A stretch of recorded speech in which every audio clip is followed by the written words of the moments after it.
ને છેતરતી હોય છે. પણ બાપુ તમે મારી વાત સમજવાની કોશિશ તો કરો. હું આ છોકરી જોડે લગ્ન કરું એમાં તમને શું વાંધો છે? વાંધો એટલો જ દીકરા કે તું આ છોકરીને આપણા ઘરની વહુ બનાવવા માંગે છે. અરે મેં મારી સગી આંખે આ છોકરીને તારા દોસ્ત અશોક સાથે બાઇક પર જેમ ભાવે એમ વર્તન કરતા જોયેલી છે.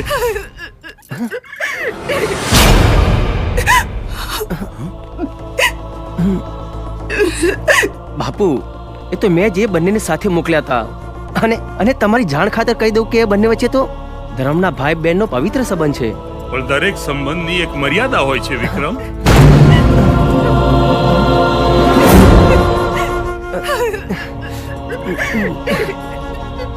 તું રણની બકા અંદર આવ.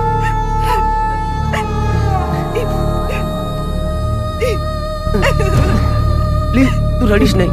રડું નહીં તો શું કરું? હું અનાથ હતી તો સારું હતું, બદનામ તો નહોતી.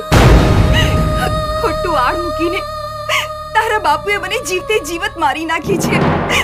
આના કરતા તો આપઘાત કરીને મરી જવું સારું. આવું ના બોલ બકા. હું તારી આગળ હાથ જોડું. હું છું ને તારી સાથે. આ વાતનો ફેસલો હું અત્યારે જ કરી દઉં છું. એટલે તું તારા બાપુની ઉપર વટ જઈશ? હા માં. હવે જો ભગવાન પણ આવીને મને રોકશે તોય હું નહીં રોકાવું. ચાલ માયા. વિક્રમ, આવું પગલું ના ભરતો. યાદ છે તને નાનપણમાં પાપા પગલે શીખતા તને ઠોકર વાગતી ને તું માં ચીસ પાડતો ત્યારે હું દોડીને આવી તને તેડી લેતી. અને હવે તું મારાથી આટલે દૂર જવાની વાત કરી રહ્યો છે ત્યાં તને કદાચ ઠોકર વાગશે ને તું માં ચીસ પાડીશ તોય હું ક્યાંથી સાંભળી શકીશ? દીકરા, રોકાઈ જા દીકરા, રોકાઈ જા. માં, જે ઘરમાં મારી માયાનું સ્થાન ના હોય એ ઘરમાં હું ક્યારે ના રહું. ચાલ માયા. દીકરી, ખોળો પાથરીને તારી પાસે મારા દીકરાની ભીખ માંગુ છું. મારા દીકરાને મારાથી જુદો ના કર.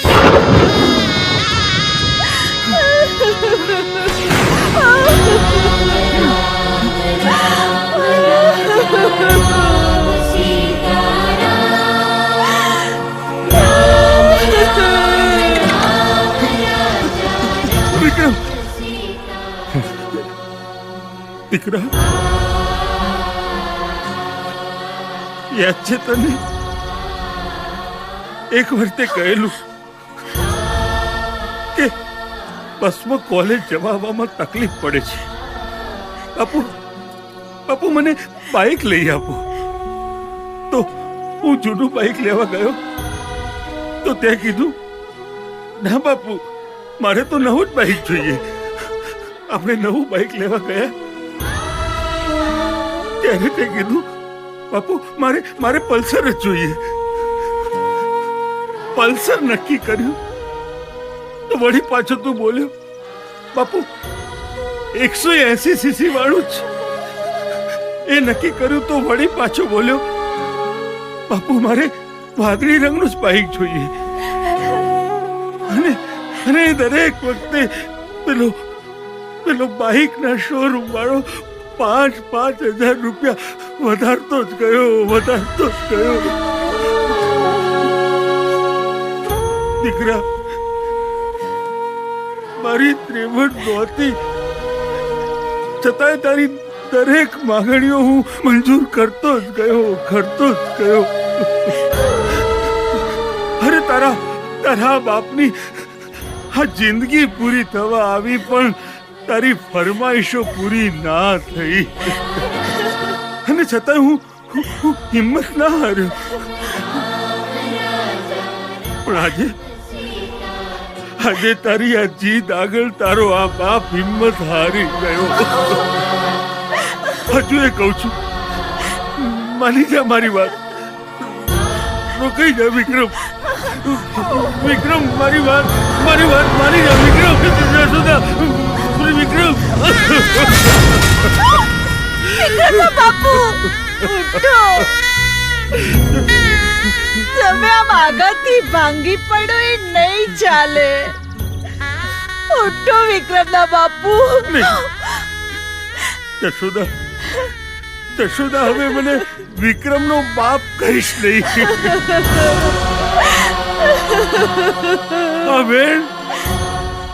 હવે મારા કાળજામાં છરીની જેમ ભોકાય છે.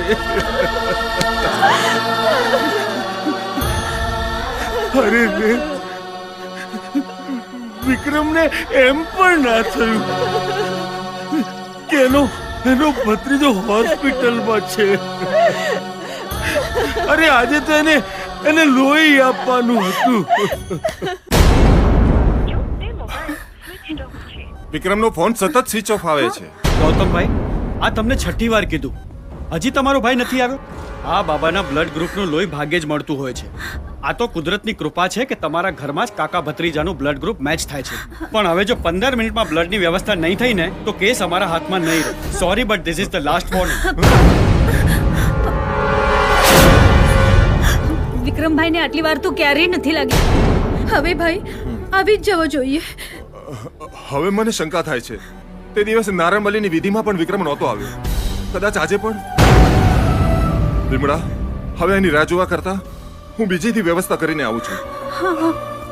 ભાભી, હું પણ દવા લઈને આવું છું. ફાઇલ આપો. હાલો.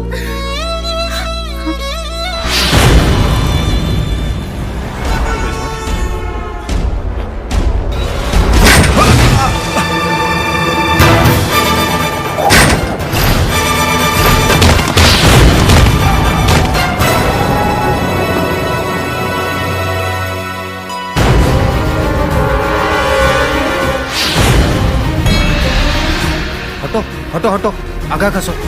જો સાહેબ,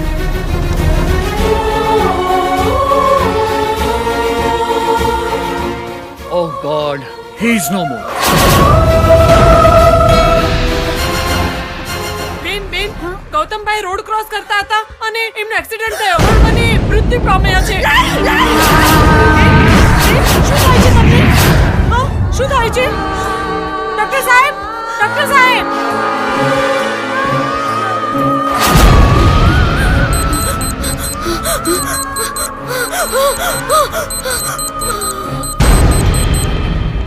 ડોક્ટર સાહેબ, આ જુઓ. ઓ નો, ઓ માય ગોડ.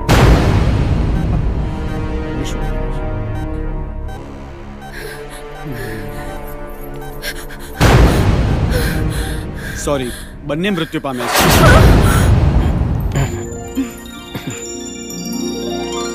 આજથી તમે બંને કાયદેસરના પતિ પત્ની બની ગયા છો. કોંગ્રેચ્યુલેશન. Thank you. સર્ટિફિકેટ બનતા હજી અડધો કલાકની વાર લાગશે. તમે બહાર બેસો, હમણાં આપું છું. મેરેજ સર્ટિફિકેટ તૈયાર થાય ત્યાં સુધી ચાલ આપણે ભગવાનના દર્શન કરી આવીએ. હા, અને ત્યાં સુધી હું સર્ટિફિકેટ રેડી કરાવું છું. ઓકે, મળીએ. હા.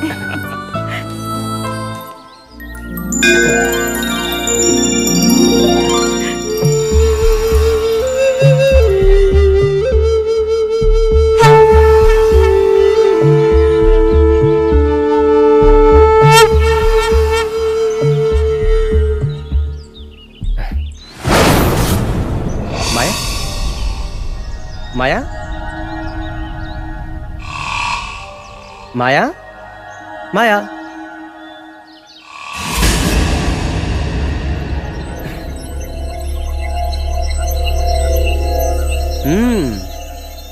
મારી મજાક કરવા સંતાઈ ગઈ લાગે છે, પણ હમણાં રિંગ વાગશે એટલે પકડાઈ જશે. અરે, મોબાઈલ તો સ્વિચ ઓફ છે.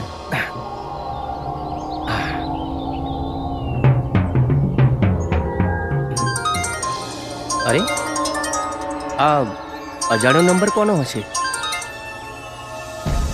હેલો, બચાઓ, છોડી દો મને. છોડી દો. આનો અવાજ ઓળખ્યો હા હા મારી પત્નીનો છે. ક્યાં છે મારી માયા?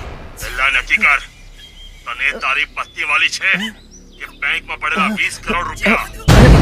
મારી પત્ની માટે હું મારો જીવ પણ આપવા તૈયાર છું. પણ જીવ નહીં, પેલા 20 કરોડ રૂપિયા આપી જા.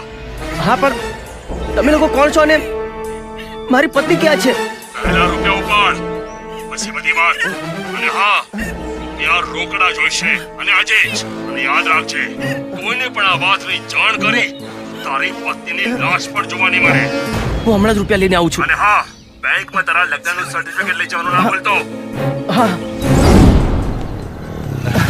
અશોક સર્ટિફિકેટ મળી ગયું? હા, આ રહ્યું સર્ટિફિકેટ. પણ તું આમ આવીને તને કહું છું. વિક્રમ, અશોક તને આપણી દોસ્તીની કસમ, તું અહીં જ રહેજે, હું આવું છું.